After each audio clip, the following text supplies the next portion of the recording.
The act of kindness.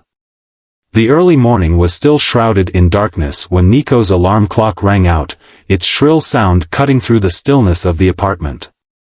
It was 4:30 a.m., and the world outside had yet to stir. Nico groaned as he rubbed his eyes, feeling the weight of sleep pulling at him. He glanced at the ceiling, barely making out the faint outline of the peeling wallpaper, a relic of better days when the apartment had been newer. But despite its worn appearance, this was home, and Nico wouldn't trade it for anything. He swung his legs out of bed, careful not to disturb his mother, Mia, who slept soundly in the room next door. The faint sounds of her breathing were a comfort to him. She worked late shifts at the diner downtown, and often, he'd wake up to find her already gone or see her returning just before sunrise, tired but always managing to smile through it. He didn't mind the early mornings.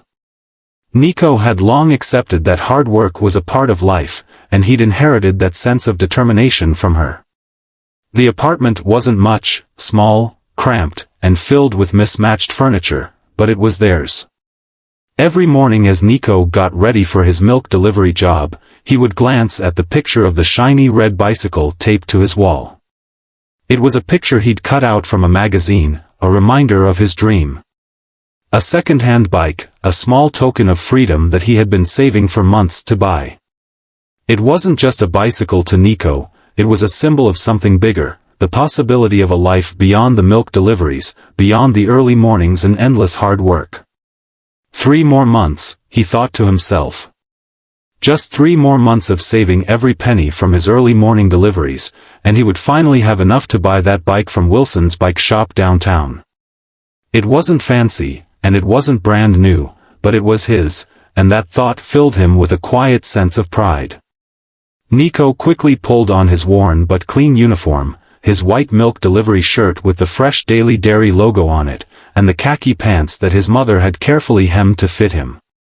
He checked his reflection in the small, cracked mirror near the door, smoothing down his unruly hair. A quick glance at the clock told him he had to hurry, or he'd be late. In the kitchen, he found a note from his mother, neatly folded on the table next to his breakfast. Her handwriting was precise, always consistent despite her long hours at the diner. "Have a great morning, sweetheart. I made your favorite sandwich for lunch. Love, Mom." A warmth spread through Nico's chest as he read the note. It was small things like this, small gestures that showed his mother's care, that meant the most to him. Even though she was often tired from her shifts, she always took the time to leave him a little reminder of her love. Nico tucked the sandwich into his backpack and grabbed his thermos of water, heading out the door into the cold morning air. The streets were quiet as he walked to his first stop. The town was still asleep, the soft hum of distant traffic the only sound as Nico made his way down the familiar sidewalks, his boots echoing softly in the early stillness. He'd been doing this milk route for over a year now, and although it wasn't glamorous work, it gave him purpose. Every step he took felt like a step towards something greater. It wasn't just about delivering milk, it was about building a life. A better life. As he approached the corner of Elm Street, Nico noticed a frail figure standing by a stack of grocery bags on the sidewalk. The elderly woman was struggling, her hands trembling as she tried to balance the heavy bags. Nico's heart went out to her. She seemed so fragile, her thin frame stooped under the weight of the bags. Without thinking, he approached her. "Excuse me, ma'am, can I help you with that?"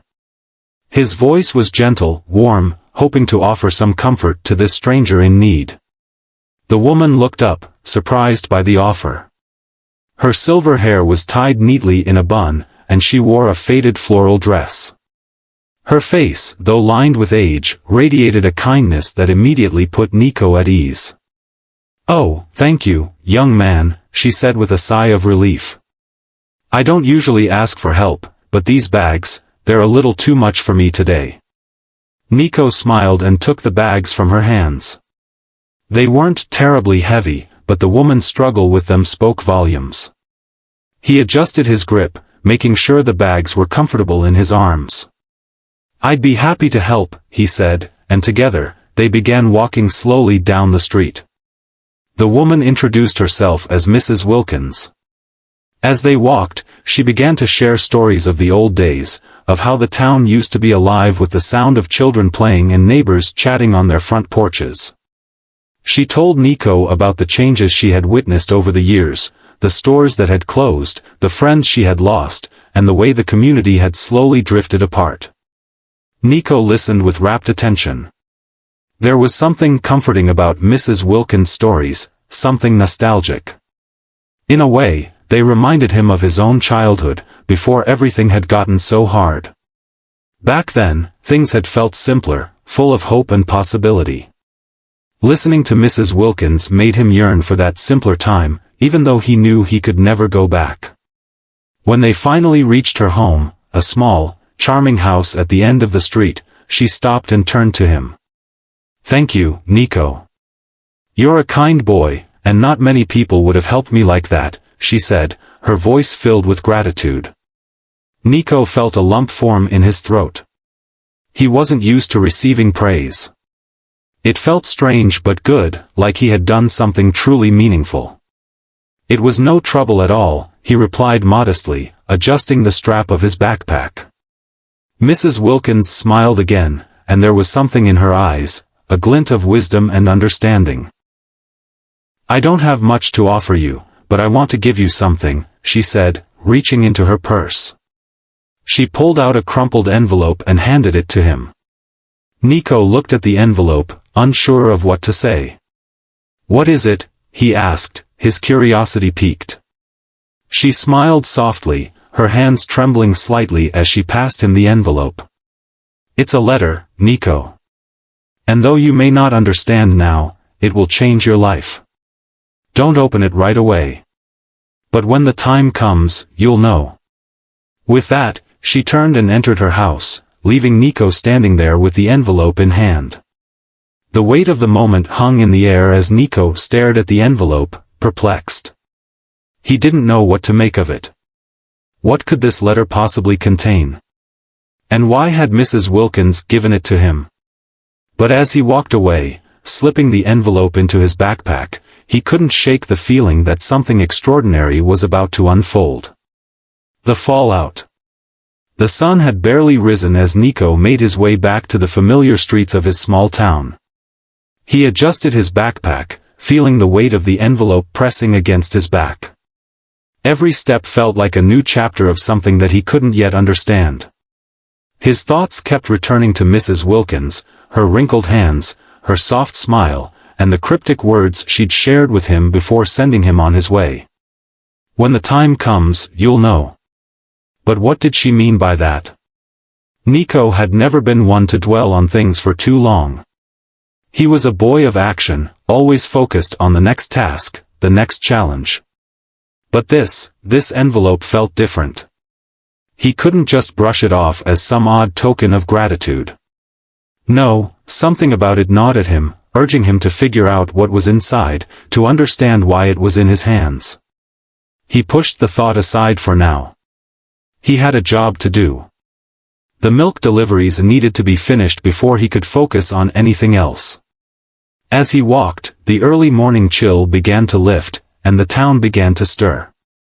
The sound of birds chirping, the distant hum of car engines, and the faint whispers of morning conversations floated through the streets. Everything was peaceful.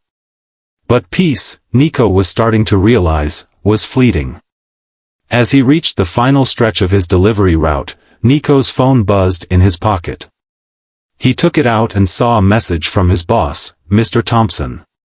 "Nico, come by the shop as soon as you finish your route. We need to talk." Nico's heart sank. He had been working for Mr. Thompson at the dairy for over a year now, and their relationship had always been straightforward. Mr. Thompson was a tough but fair man. He demanded hard work, but he appreciated loyalty. Nico couldn't remember ever being called into the shop for a meeting like this before, and the unease that settled in his chest only grew stronger. Something was wrong. When Nico arrived at the small dairy depot on Maple Street, he found Mr. Thompson standing behind the counter, his face tense. The shop was empty except for the faint smell of milk and the hum of the old fridge in the corner. Mr. Thompson motioned for Nico to come inside. "Nico, I'm afraid I've got some bad news," Mr. Thompson began, his voice stern but not unkind. "I've received several complaints today about your behavior. Some of the customers mentioned seeing you helping an elderly woman with her groceries during your route." Nico froze. His mind raced as he tried to piece together the situation. Helping a woman with groceries, what could possibly be wrong with that? He had done it without thinking, without any expectation of reward. It was just something he did because it felt right. "I don't see how helping someone is a problem," Nico said, trying to keep his voice steady. Mr. Thompson's expression darkened. "It's not the helping, Nico. It's the timing. Some of our clients are particular about their delivery times. You delayed your route by nearly an hour helping her. We have a schedule to maintain. This is a business, not a charity." Nico's stomach twisted in knots.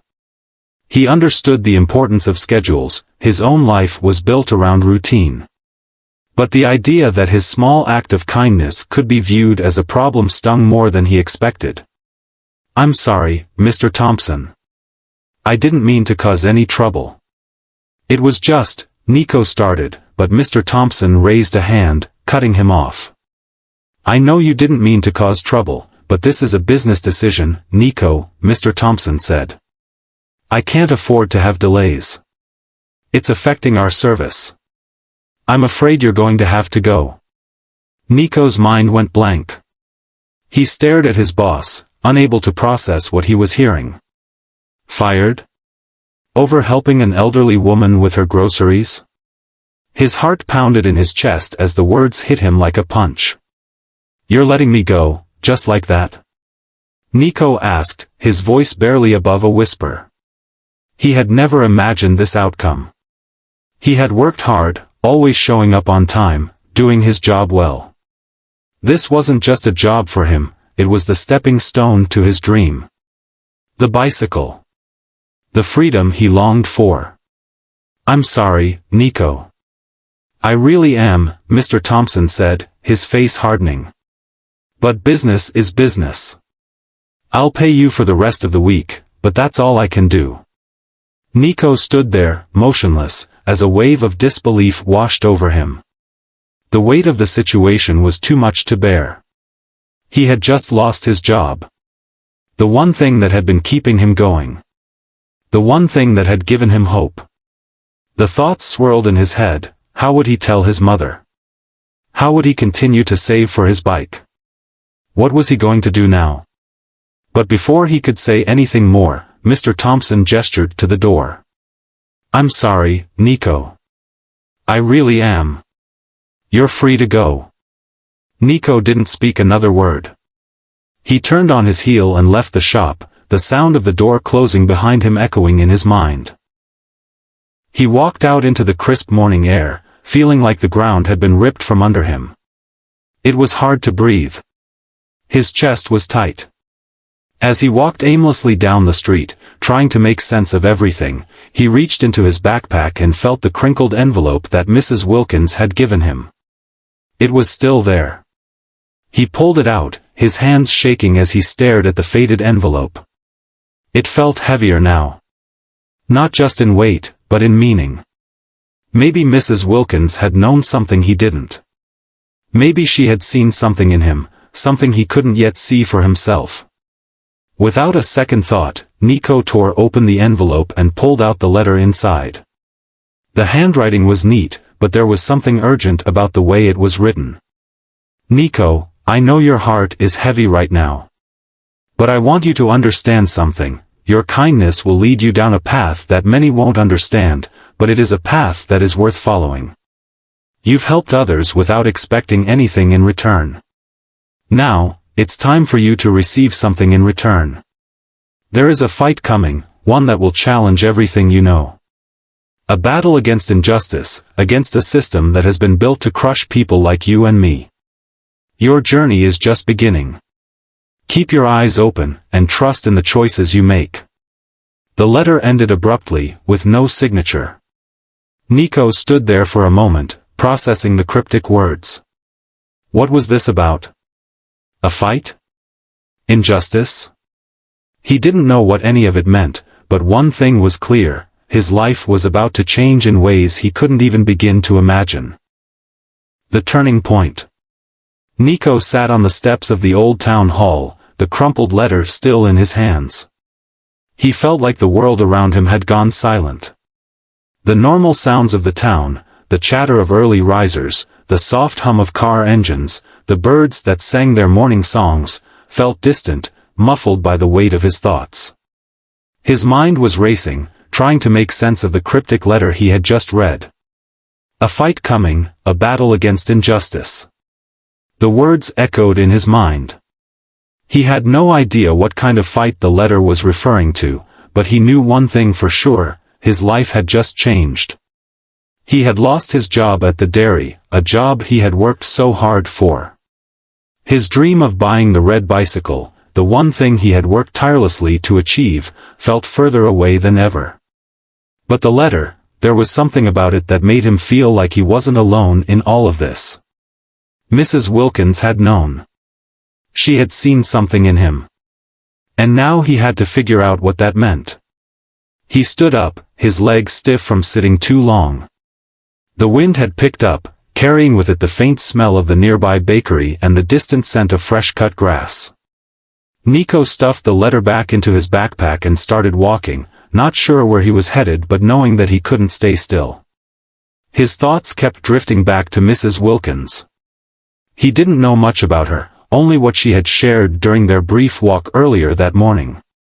She had talked about the old days, about how the town had changed, about how the community had drifted apart. She had been right about one thing: there was a distance between people in the town now, a coldness that hadn't existed before. People kept to themselves, rarely stopped to help one another. Nico had noticed it too, especially in the past few years. There was a disconnect, a feeling that everyone was just going through the motions, living in their own little bubbles. But he was different. He always had been. He didn't like seeing people struggle, and he didn't like it when people turned their backs on each other. His mother had taught him that kindness was a strength, not a weakness. That small gestures, even the ones that seemed insignificant, could ripple through a community and make a difference.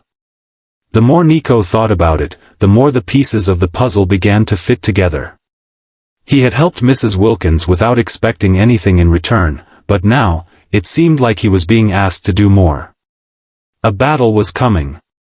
And for some reason, it was up to him to fight it. He didn't know how to start. He didn't know where to turn or who to trust. But there was one thing he did know: he wasn't going to sit back and do nothing. He had always believed that change came when people stood up for what was right. Now, it seemed like it was his turn to do just that. His first instinct was to head to Mrs. Wilkins' house. Maybe she would explain more, give him some kind of direction. But when he arrived at the house on Oak Street, he was met with an unsettling sight. The front door was slightly ajar, and there was no sign of movement inside. Nico's gut twisted with unease. He knocked lightly on the door, then pushed it open, calling out softly, "Mrs. Wilkins? Are you here?" There was no answer. The house was eerily quiet, and Nico's footsteps seemed unnaturally loud as he entered.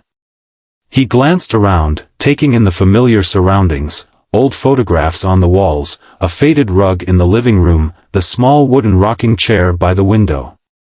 It all felt too still, like time had frozen in place. As he made his way through the house, he heard a faint sound coming from the back of the house, a soft shuffling, followed by the sound of something dropping to the floor. Nico's heart raced. He rushed toward the noise, his mind spinning with the worst possible scenarios. He rounded the corner into the kitchen and found Mrs. Wilkins lying on the floor, her frail body crumpled in a heap. A jar of peanut butter had fallen from the counter, its contents splattered across the floor. "Mrs. Wilkins!" Nico cried, rushing to her side. He knelt down, his hands trembling as he checked for a pulse. It was faint, but it was there. She was alive, though barely. The room spun around him as panic surged through his veins. He needed to act quickly. He carefully helped her into a sitting position, trying not to jostle her too much. "Stay with me, Mrs. Wilkins. Please. You'll be okay." He grabbed his phone and dialed 911, his voice shaky as he spoke to the operator. The minutes that followed felt like hours. He could hear the sirens in the distance, but they seemed so far away. Mrs. Wilkins' breathing was shallow, and her eyes fluttered open briefly, locking onto Nico's face. "You're going to be all right," Nico said, trying to reassure her, though he wasn't sure if he believed it himself. When the paramedics finally arrived, they rushed into the house, taking over from Nico with practiced efficiency. They gently lifted Mrs. Wilkins onto a stretcher and began administering oxygen. Nico stood back, his hands still shaking as he watched them work. The paramedics exchanged brief glances, one of them giving Nico a nod of reassurance. "She'll be okay," one of them said. "We've got her." Nico didn't know if he believed them. He hadn't seen Mrs. Wilkins so weak before, and the shock of seeing her like this unsettled him in ways he couldn't describe. He followed them outside, where an ambulance was waiting to take her to the hospital. Before the doors closed, Mrs. Wilkins looked up at him, her eyes filled with an emotion Nico couldn't quite place. She reached for something in her pocket and handed him a small, folded piece of paper. "I'm sorry," she whispered, her voice barely audible. "You were right. It's not over yet. It's just begun." With that, the ambulance doors slammed shut, and the vehicle sped off, leaving Nico standing on the sidewalk, the crumpled piece of paper in his hand.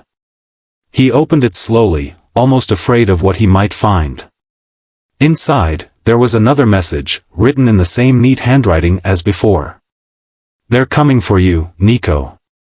They know you helped me. They know you're the one who saw through the lies. The system doesn't like people like you.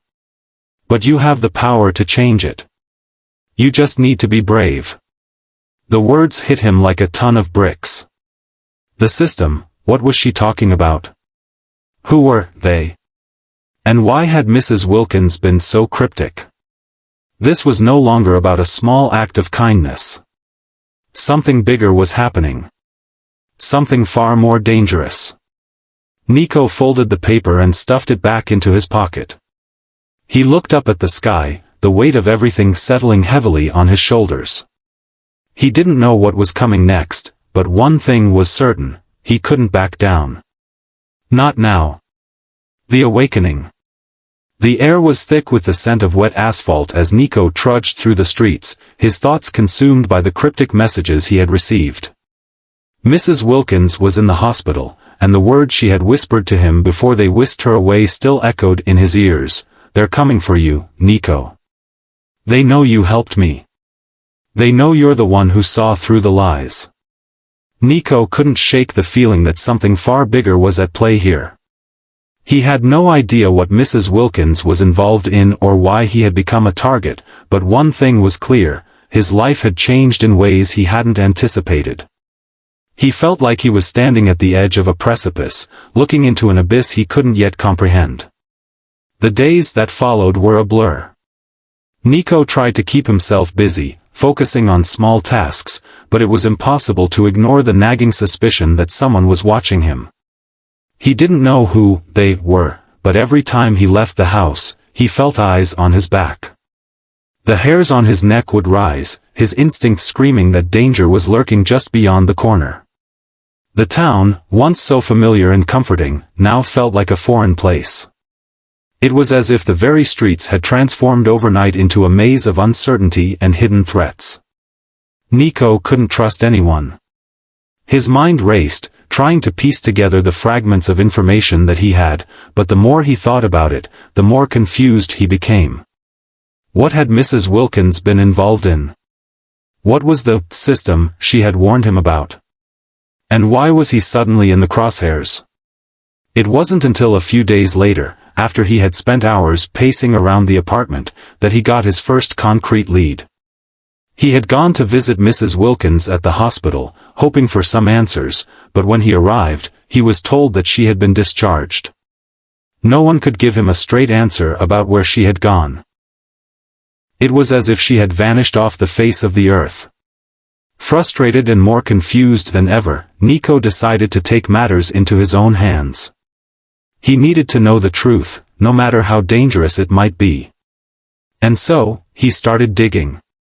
He went to the library, pulling up old newspapers and public records, hoping to find something, anything, that would give him a clue about Mrs. Wilkins' past. He spent hours flipping through faded articles, his eyes scanning the pages for anything that might stand out. And then he found it. There, buried in a story from over 30 years ago, was a name, Jonathan Hargrove. The article mentioned him in passing, referring to him as a local businessman who had been involved in a controversial real estate deal that had destroyed several local families. The story had been hushed up, and very little had been written about it since. But it was enough to catch Nico's attention. Hargrove. The name rang a bell, but Nico couldn't quite place it. He jotted it down, determined to learn more.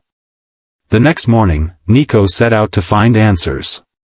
He had learned that Jonathan Hargrove still lived in the town, but his company had expanded far beyond the local area.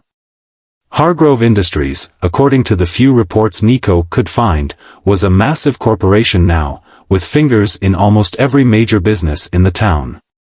The more Nico learned about Hargrove, the more he realized that the man had his hands in everything, and that his influence stretched far beyond the town's borders.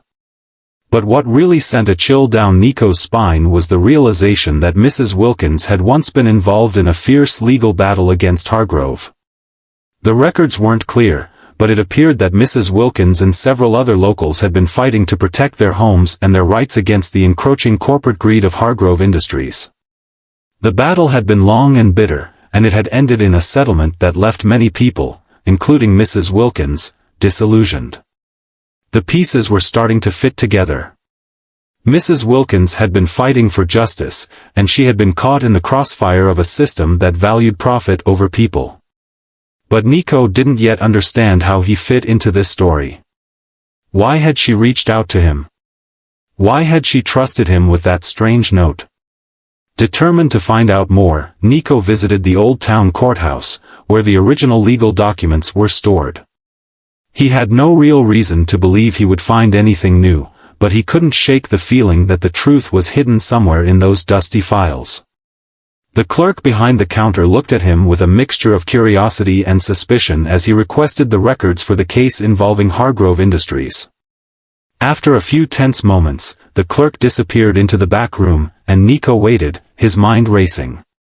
He didn't know why he felt so uneasy, but something told him that getting too close to the truth might be dangerous.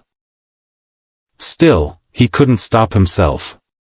When the clerk returned, she handed him a thick file, its contents yellowed and brittle with age. Nico's hands trembled as he opened it. The first few pages were filled with legal jargon and names he didn't recognize, but then he came across something that stopped him cold, a list of people who had been involved in the case, some of whom had been reported missing or had mysteriously disappeared in the years following the settlement. Among the names was Mrs. Wilkins. It was clear now that she had known far more than she had let on. Nico's stomach twisted with dread as he turned the pages, each one revealing more and more about the sinister side of Hargrove's empire. The more he read, the more he realized that Hargrove Industries wasn't just a greedy corporation, it was a force of corruption that had infiltrated every aspect of the community, from local government to law enforcement. But the most disturbing part of all was the final page. There, written in bold letters, were the words, "Hargrove Industries operates in silence. Any attempt to expose them will be met with swift retribution." Nico's heart pounded as he read the warning over and over. It was as if someone was watching him, waiting for him to make the next move. But what was he supposed to do with this information? Who could he trust? Just as he closed the file, the door to the courthouse opened, and a figure stepped inside. Nico's blood ran cold. It was a man in a dark suit, his face obscured by the shadows of his wide-brimmed hat. Nico could feel his pulse quicken as the man's eyes met his, cold, calculating, and full of an unsettling certainty. "You should leave, kid," the man said in a low, gravelly voice. "This isn't a fight you want to be a part of." Nico's mind raced. The pieces were finally falling into place, and he realized that the battle ahead would not be easy. But it was a battle he couldn't back down from. With newfound resolve, Nico stood up, clutching the file to his chest. He wasn't going to let this go. Not now. The call to action. Nico had never felt the weight of the world more heavily on his shoulders than he did in that moment. The man in the dark suit, the one who had warned him to leave, hadn't moved as Nico walked out of the courthouse. His eyes followed him every step of the way, but Nico didn't look back. He couldn't afford to. Not now. Not when the truth was finally within reach. As Nico stepped out onto the busy street, the noise of the town seemed to fade into the background, replaced by the sound of his own racing heartbeat. The notes he had gathered from the courthouse were heavy in his hands, and the realization of what he was up against hit him all at once. He had stumbled into something far bigger than he had ever imagined, a corrupt network that spanned decades and had sunk its roots deep into the community. The town that Nico had always known, one filled with friendly neighbors, small businesses, and quiet streets, wasn't what it seemed. Hargrove Industries, as he had come to learn, had its hands in everything, from local politics to law enforcement, and anyone who had dared to stand in its way had either been silenced or pushed to the edge of ruin. It was a machine built on greed and power, and Nico now knew he was standing in its path. The letter from Mrs. Wilkins had said it all: "They know you're the one who saw through the lies. They'll come for you." Nico understood now. His simple act of helping Mrs. Wilkins had set something in motion. He had unknowingly become a part of something much larger than himself, and though he had no idea how deep the conspiracy went, he knew one thing for certain: he couldn't back out. Not when so many lives were at stake. But the question was, how did he fight back? He was just a boy with no resources, no powerful allies, and no real experience with this kind of fight. The fear gnawed at him, threatening to paralyze him, but something inside him refused to give in. His mother's words echoed in his mind: "Kindness is a strength. Don't be afraid to stand up for what's right." Determined not to let fear control him, Nico made a decision. He couldn't fight this alone, and he knew he would need allies. It was time to build a team, people who were willing to stand up against the system, even if it meant putting themselves in danger. That night, after a restless few hours spent turning the files over in his mind, Nico made his first call. It wasn't to a politician or a well-known activist. No, the first person he called was someone he knew personally, his best friend, Jake. The two had been inseparable since childhood, and though their paths had diverged in recent years, Nico knew Jake was one of the few people he could trust with his life. "Jake," Nico said, his voice tight with urgency. "I need your help. I've got something big, something that's going to change everything. But I can't do it alone." Jake's voice crackled on the other end of the line. "What are you talking about? What's going on?" "I'm not sure I can explain it all over the phone," Nico replied, looking over his shoulder as if expecting someone to be watching him. "But I need you to meet me at the old diner. You know the one. I'll tell you everything when you get there." Jake hesitated for a moment, then answered, "All right. I'll be there in 20 minutes. Don't go anywhere." The conversation ended, and Nico was left standing in the middle of the street, trying to steady his breath. Jake was one of the few people who had always stood by him, but even he didn't know the full extent of the danger Nico was now facing. Nico's palms were sweaty, his stomach twisted in knots. He didn't know if he could pull this off, but there was no turning back now. 20 minutes later, Nico was sitting in a booth at the diner, a cup of half-empty coffee in front of him. The place was mostly empty, save for a few patrons scattered around the room, sipping coffee and reading newspapers. The neon sign outside flickered occasionally, casting a dim light over the otherwise quiet scene. When Jake walked in, his eyes immediately found Nico, and he made his way over to the booth, his expression a mixture of concern and curiosity. "You look like you've seen a ghost," Jake said, sliding into the seat across from Nico. "What's going on, man?"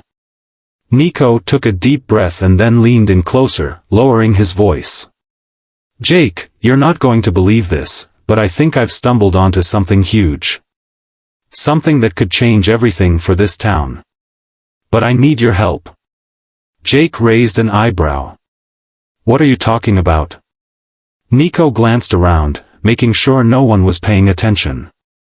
He pulled out the folder from the courthouse, the one filled with Hargrove's dark secrets, and placed it on the table between them. Jake's eyes widened as he flipped through the papers, the color draining from his face as he processed the contents. "Wait a minute," Jake muttered, his voice barely above a whisper. This is all about Hargrove Industries, isn't it?" "I knew something was off, but I didn't realize it was this bad." Nico nodded. "Yeah. They've got their hands in everything, government, law enforcement, local businesses. And anyone who tries to stand up to them is either silenced or destroyed. Mrs. Wilkins was fighting them, and now they're after me." Jake sat back in his seat, running a hand through his hair. "This is insane. What do we do?" "I don't know yet," Nico admitted. "But I can't do this alone. I need people who are willing to stand up and fight. People who won't back down, even if it means putting themselves in danger." Jake's expression hardened, a spark of determination lighting up in his eyes. "You've got me, Nico. I'll help you. But we need a plan. We can't just walk into this blindly." Nico nodded, his heart racing with a mix of excitement and fear. The decision had been made. There was no turning back now. The battle wasn't just for the town, or for Mrs. Wilkins, or even for his own future. It was for something bigger. It was for justice. "First things first," Nico said, standing up and pulling out his phone. "We need to get the word out. We need to find others who are willing to stand with us. If we're going to take down Hargrove, we need a united front." Jake followed his lead, a grim expression settling on his face. "We're in this together. Let's do it." Nico felt the weight of the decision settle on his shoulders, but there was no fear. Only determination. The road ahead would be difficult, and the forces they were up against were powerful, but Nico had already decided. He wasn't going to let fear control him. The town of Willow Creek had been under the shadow of Hargrove Industries for far too long. It was time to fight back. And Nico was going to lead the charge. The final stand. The night was thick with anticipation as Nico sat with Jake in the dimly lit basement of the local community center. It was a far cry from the warm, bustling streets of Willow Creek that he had once known. The town had always been a quiet place, but now it felt like the calm before a storm. The weight of everything he had learned in the past week was beginning to sink in. Nico's phone buzzed on the table between them, snapping him out of his thoughts. It was a message from Mara, a local reporter he had met a few days earlier. She had been suspicious of Hargrove Industries long before Nico even became involved, and now, she had her own reasons for wanting to take the company down. Her message was simple, but it made Nico's pulse quicken. "We have a lead. I think I've found the documents that could expose Hargrove once and for all. Meet me at the old mill at midnight." Nico exchanged a look with Jake, who raised an eyebrow. "This is it, isn't it?" Nico nodded. "It's time. If Mara has what she says she does, this could be the smoking gun we need." Together, they stood and began to gather their things. Nico felt the heaviness of the situation settle over him like a cloak. Everything he had worked for, everything he had risked, was leading to this moment. But the road ahead wasn't going to be easy. Hargrove wasn't just going to sit back and let Nico and his allies expose the truth. No, they would come after them with everything they had.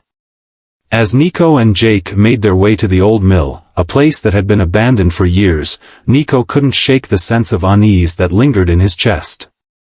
They had been careful, building their resistance, recruiting people who shared their vision, and waiting for the right moment to strike. But the truth was, they had no idea just how much power Hargrove held. The more Nico uncovered, the more he realized that the company was like a shadow that stretched far and wide, and even the slightest disturbance could bring it crashing down upon them. When they arrived at the mill, the place was eerily quiet. The windows were boarded up, and the rusted metal doors creaked as they pushed them open. Inside, the dust-covered floor seemed to whisper secrets of a time long past. Nico's eyes scanned the room, searching for Mara. And then he saw her, a small, determined figure standing in the shadows, clutching a manila envelope. "Mara," Nico called softly. She stepped forward, her eyes locking onto his with an intensity that sent a chill down his spine. "You came," she said, her voice low but firm. "I knew you would. What do you have for us?" Jake asked, his voice tense with anticipation. Mara handed the envelope to Nico. "These are the files I've been digging through. They've been hidden away for years, but I found a trail.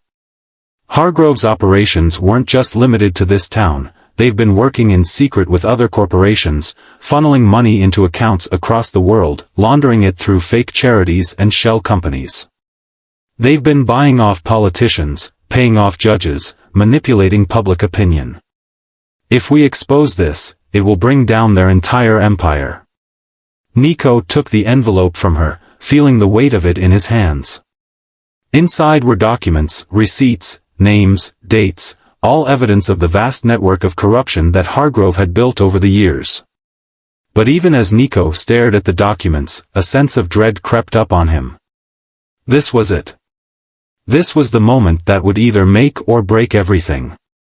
"We need to get this to the press," Nico said, his voice steady despite the storm of emotions inside him. "We need to go public." Mara shook her head. "Not yet. We can't just throw this out into the world without a plan. We need to make sure this is airtight. If we make one wrong move, Hargrove will bury us before we even get a chance to speak." Nico clenched his fists, frustration bubbling inside him. "So what do we do now? How do we stop them?" Mara's eyes narrowed as she stepped closer, her voice dropping to a whisper. "We need leverage. Something they can't deny, something that will force them to the negotiating table. We need to go after their weaknesses. We need to find their dirty secrets, those things they thought were buried forever." For a moment, Nico just stared at her, absorbing her words. This was more than just a fight against a corrupt corporation. It was about exposing a system that had allowed greed and power to dictate the fate of ordinary people. The more Nico thought about it, the more he realized how many lives had been affected by Hargrove's manipulation. How many families had been ruined, how many people had been silenced, all in the name of profit. And then, it hit him. "I know where we can get that leverage," Nico said, his voice firm with newfound resolve. "Hargrove has a personal account. I've seen the documents. He's been funneling money into a private charity fund, one that's tied to a foundation with connections to all his corrupt dealings. If we can expose that charity, we can force his hand. We can put the pressure on him and get the truth out there once and for all." Jake's eyes widened. "You're sure about this?" "I'm sure," Nico replied, feeling a surge of confidence. "We don't have much time. If we act fast, we can blow this wide open." But just as the plan began to take shape, a noise outside the mill interrupted their conversation. A car engine. Footsteps. Someone was coming. Nico's heart skipped a beat as he motioned for the others to be quiet. They all crouched low, hidden in the shadows of the mill's abandoned walls. Nico's mind raced, trying to think of a way to escape. But there was nowhere to hide. They were trapped. Suddenly, the door creaked open, and a familiar figure stepped inside. It was one of the men who had been following Nico for days. The one who had warned him to back off. "Nico," the man said, his voice low but full of authority. "You've been digging too deep. You need to stop."